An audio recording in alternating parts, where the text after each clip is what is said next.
রাজধানীর শাহ আলী মাজারে হামলার ঘটনায় দুইজনকে গ্রেপ্তার করেছে ঢাকা মহানগর পুলিশ ডিএমপি।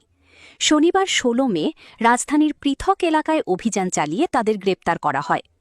গ্রেপ্তাররা হলেন শেখ মো সাজ্জাদুল হক রাসেল ৩৮ ও মো আরমান দেওয়ান ২৯। তারা দুজনেই জামাতের রাজনীতির সাথে জড়িত বলে নিশ্চিত হওয়া গেছে।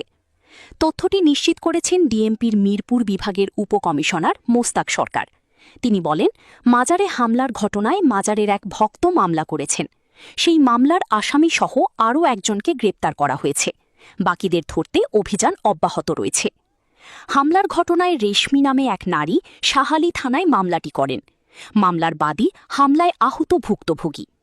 তিনি এজাহারে উল্লেখ করেছেন, শাহালি মাজারের প্রায় ১৭ বছর ধরে তিনি জিয়ারত করেন। বৃহস্পতিবার ১৪ মে রাতের অতর্কিত হামলায় তিনি গুরুতর আহত হয়েছেন। ঘটনার দিন জামাতে ইসলামী ও অঙ্গ সংগঠনের নেতাকর্মীরা এসে হামলা চালায়। এটি পূর্ব পরিকল্পিত হামলা। হামলার সময় বাদীকে হত্যার উদ্দেশ্যে একজন অজ্ঞাতনামা ব্যক্তি আঘাত করার অভিযোগও করা হয়েছে। মামলার এজাহার বিশ্লেষণ করে দেখা গেছে ৯ জনের নাম উল্লেখ ও আরও ১৫০ জনকে অজ্ঞাতনামা আসামি করা হয়েছে। হামলাকারীরা সেদিন মাজারের সিন্নি ফেলে দেয়, চাদর ছিঁড়ে ফেলে এবং মাজারের মূল্যবান জিনিসপত্র লুটপাট সহ নারী ভক্তদের শ্লীলতাহানি করে বলেও অভিযোগ করা হয়েছে।